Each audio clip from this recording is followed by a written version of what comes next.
Now I'm going to leave this code right here and let me come to the terminal. I'm going to close this out, and if I do get status, you can see all of the files that were changed. We have routes that were changed, and then we have all of these files that were changed from the controller. I'm going to say git add all, git commit, and we'll say built pages via controller generator. You can call your commit anything you'd like. And now I can say git push, but don't hit git push quite yet, because remember we're on a branch. So I'm going to say git push origin, and I believe this branch is called controller generator. So what this is going to do is it's going to actually push all of our code up to a remote branch. So if I hit return, our code's now on GitHub, but I want to show you something on GitHub that may seem a little bit different. If I go to the correct repo, so I'm going to go DevCamp Portfolio, and you can see right here it says that you recently pushed this branch up here.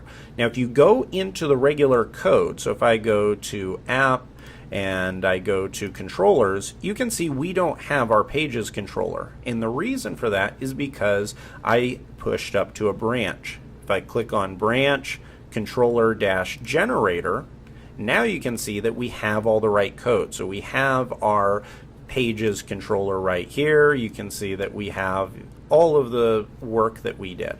And now to get this working, there's a few ways of being able to merge this in. I can come here, and the easiest way would be to just click compare and pull request.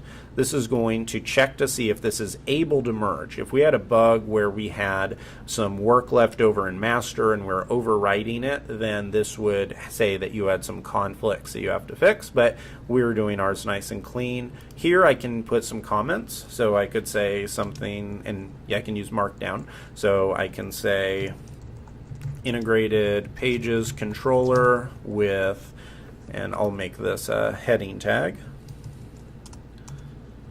and do some bullet points. So I could say homepage, say about, and contact. And then I can add a little note here, and I can add asterisks or italics and say included call to blog model to show blog posts on the homepage. And now if I say create pull request, you can see right here that it formatted via Markdown all of this content. It tells us that this branch is ready to go, so I can click on merge pull request, confirm merge, and now if I go to the master branch right here, we still have both of these, but if you go to master, now if I click on app and controllers, you can see that our pages controller is right there.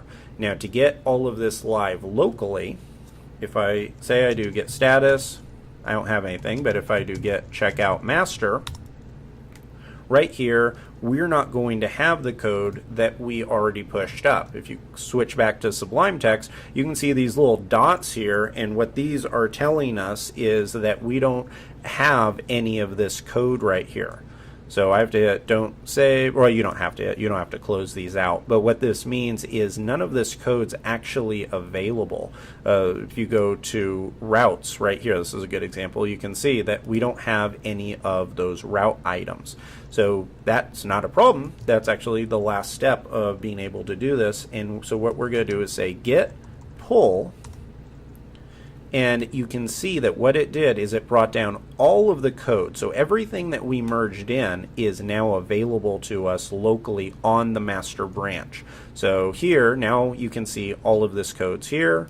Our pages controller is right there, and each one of those items, such as the pages view items and all these files, those are all now up to date. So great job if you went through that. We have successfully built out the pages functionality. It's ugly, but don't worry about that. We're going to fix that later. But we built out the ability to have pages that flow with each other, that call data from other models, and we were able to use a professional kind of setup from a version control perspective in using branches and merging them in. So great job with that.